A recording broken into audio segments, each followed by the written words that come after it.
Rahul Gandhi has sparked a debate by declaring drones as the next revolution in modern warfare. He is also facing criticism for dismissing India's drone industry. Still in its nascent stage, the drone market in India is projected to jump from about $4.2 billion in 2025 to $23 billion by the year 2030. The government also wants to make India a global drone hub. Making India a drone manufacturing power would not only contribute to the country's target of a $5 trillion economy, and once delivered, its success will contribute to national prosperity across sectors.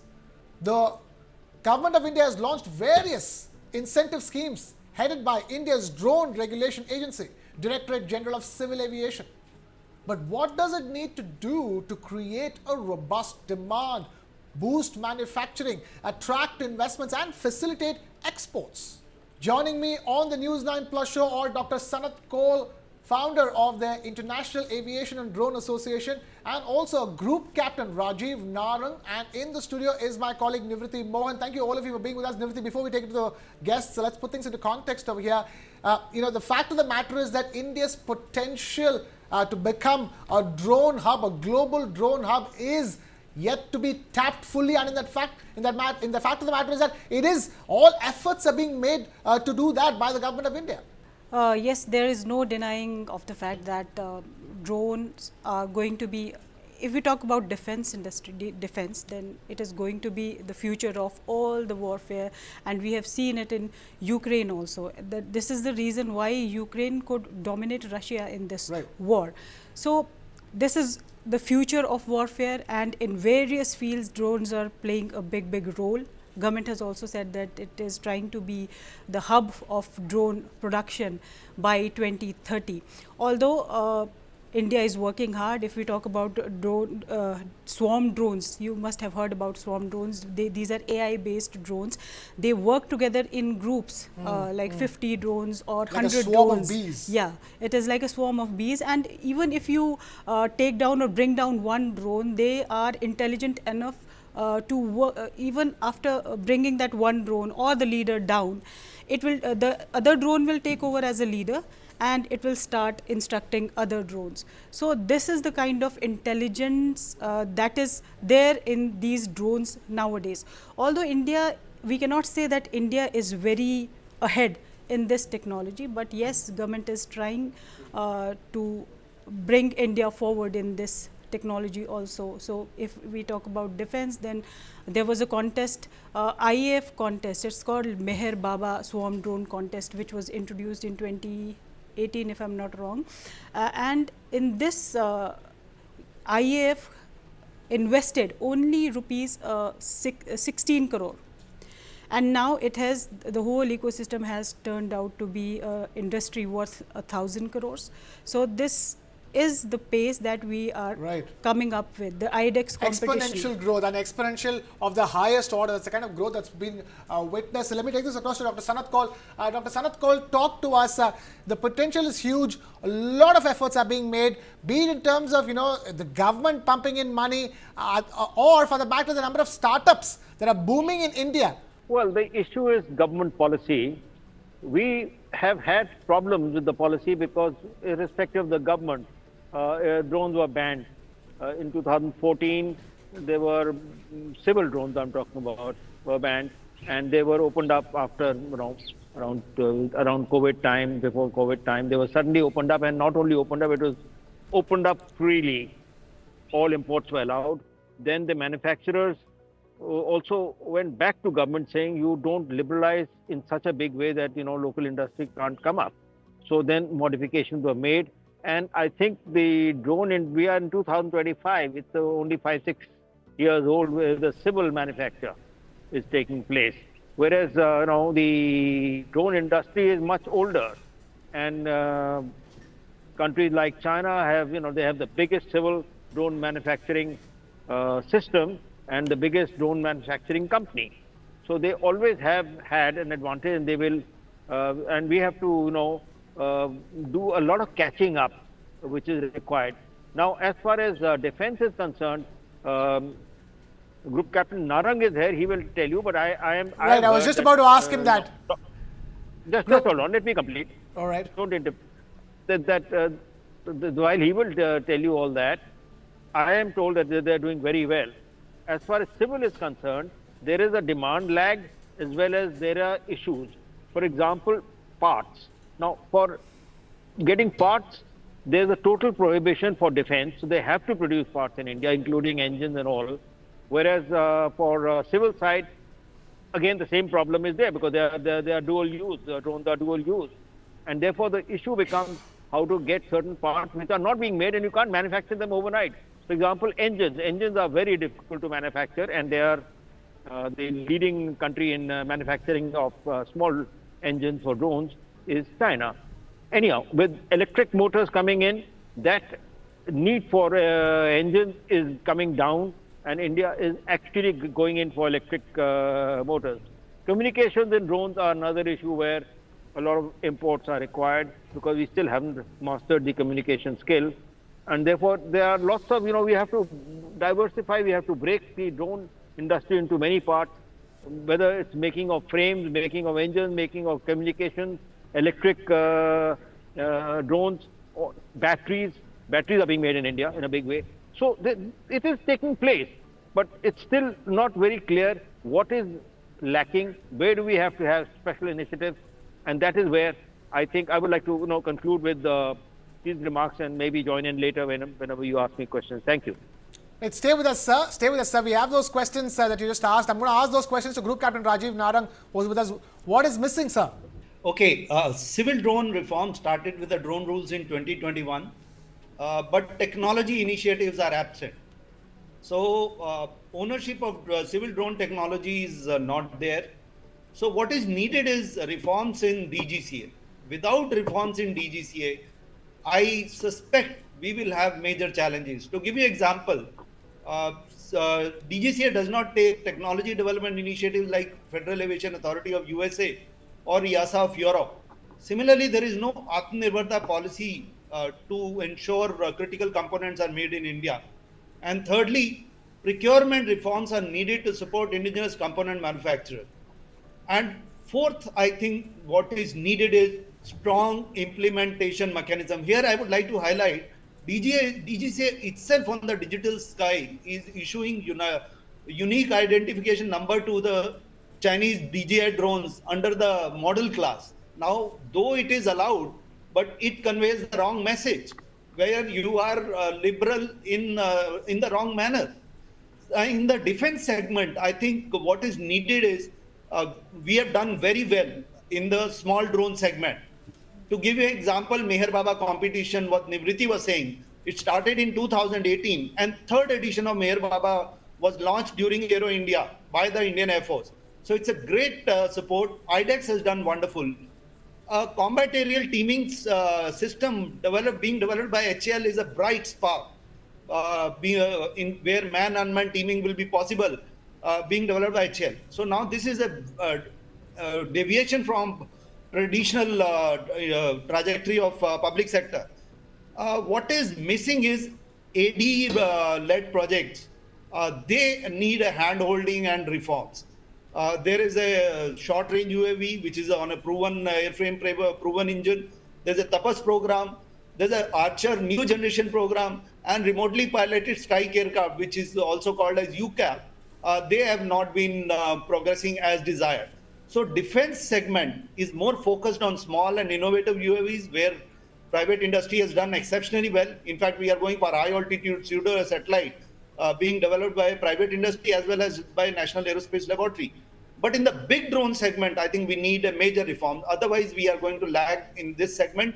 And we have to ensure that aero engine, that is Kaveri derivative, non-afterburner variant for the UCAV, its certification is undertaken in an expeditious manner.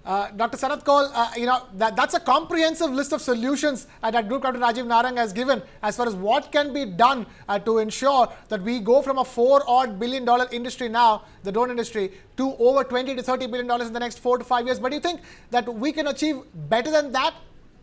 Or how fast do you think that this industry can be developed at this stage? You see, there are two things involved. One is the facilitation by government, where you had a concept of in the civil area of digital sky and so on, which never really took off. So these are issues where a lot of deep thinking is required. That what is it that the infrastructure for drones is not good enough? Second is the demand for drones by the civil sector has not really grown to the extent required. Although we are only about four years into the opening of drone sector by a policy change, a sudden policy change.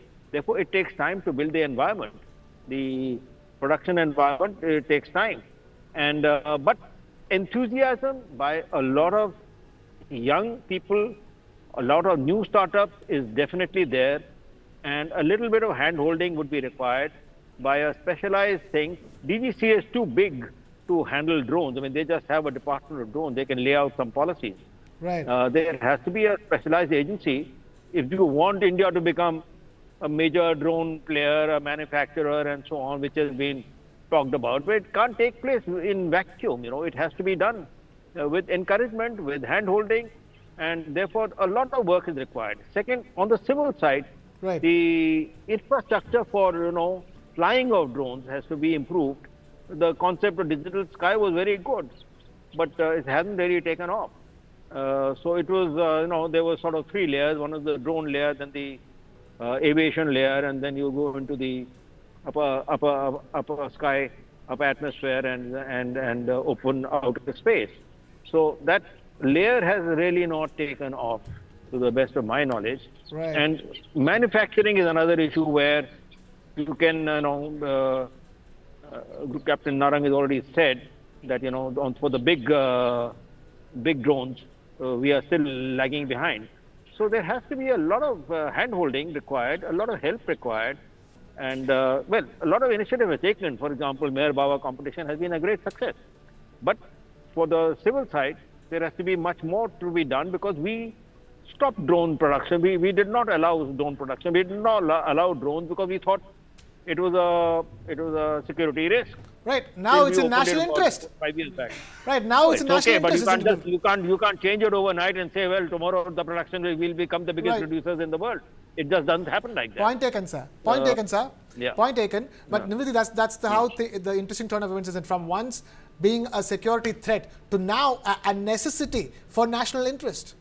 It is actually a necessity, because you every now and then you see Chinese drones flying over LAC, and on LOC you see Pakistani drones flying over the borders, and now it is Bangladesh also, because recently you spotted Turkish Bayraktar drone on the Bangladesh's border with India.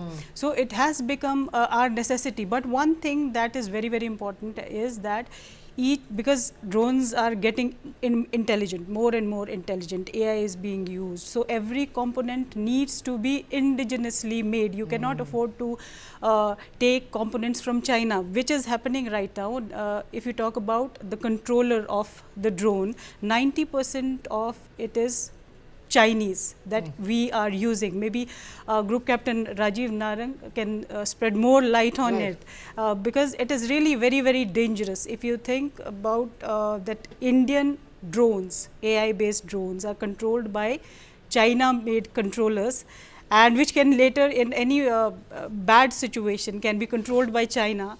You can imagine the threat. Right, Group Captain Narang, my question here is that we actually can't make electric vehicles, electric cars in this country without importing heavily from China. How can we make drones without importing heavily from China? Okay, I'll give you an example. There are issues in, let's say, magnets or one or two critical components. Rest everything Indian, or let's say battery cells. Rest everything Indian industry is capable of. More, and one more part is semiconductor. Leave these 3-4 components, Indian industry can produce everything in India. And Nivriti talked about drone controllers. There are Indian companies designing and developing drone controllers. Then why people are not using it? People are not using it because in the procurement policy, it is not made essential to procure drones with indigenous drone components. Now, that is the flaw of the policy implementation which is existing in India. There is a government e-marketplace, but when you place a drone or a drone component on the GEM site, nowhere it indicates it's an indigenous drone with indigenous drone components. Whereas there are drones with indigenous flight controllers, indigenous motors, there are many other indigenous subsystems being developed in India. Similarly, some entities are developing Navik chips in Navik systems in India. But where is the incentive? That incentive can come for a short procurement. Let's say government entities procure certain drones. If they insist that these drones will have these indigenous components, there is 90% of these drone components can be indigenous. Similarly, there are government ministries which are taking drone services from the drone companies. If we insist that certain critical components have to be indigenous, I believe 90% of those components can be indigenous. So the problem lies in some of the procurement or services procurement reforms. Problems rise in implementation of the policies. So when I say implementation, import of drone is banned, but companies are using it. It is a well-known fact. If we start penalizing those entities who are using it or who are providing services, 90% of our vulnerabilities will be reduced. Here I want to highlight in the Ukraine, in the beginning of Ukraine war, 90% of the Ukrainians were using Chinese DJI drones.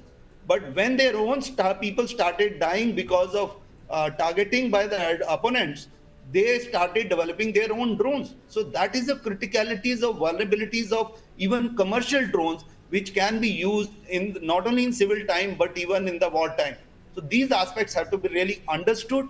There are nuances. People have to really work on it. Dr. Sanat Kaul, the question at this stage is that, how do we go all in when it comes to drones in the country? It's not just about, making components. It is about making the entire drone, for which we have 90% capability as we speak. And also at the same time, how do you boost its business by procurement? So you need a 360-degree effort if you want to India to go from the nascent stage of drone making it is to competing with the global giants.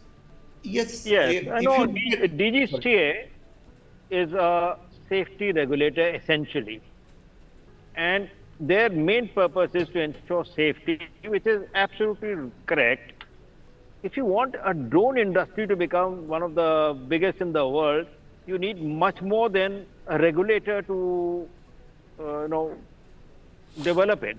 There is a need for development. Well, FAA in US has a lot of funds and a lot of research capabilities. DGCA does not have any research capability even for aviation. So there is an issue of structure, that we are not structurally ready to develop the drone industry unless we make certain major modifications in the way we are going to develop it. Apart from liberalizing regulation, we need much more effort by the government to ensure that good hand-holding is done to develop certain parts of drones which need to be indigenously produced. Right. That is, I think, the crux of the matter to my thinking. Like the remote control for drones, we need to first ensure the fact that we can start making remote controls over here. I'm afraid we're completely out of time over here. Dr. Sanat Kaul, Group Captain Rajeev, Narang, and my colleague Nivriti, Mohan, thank you so much for taking time out to be with us here on the News 9 Plus show.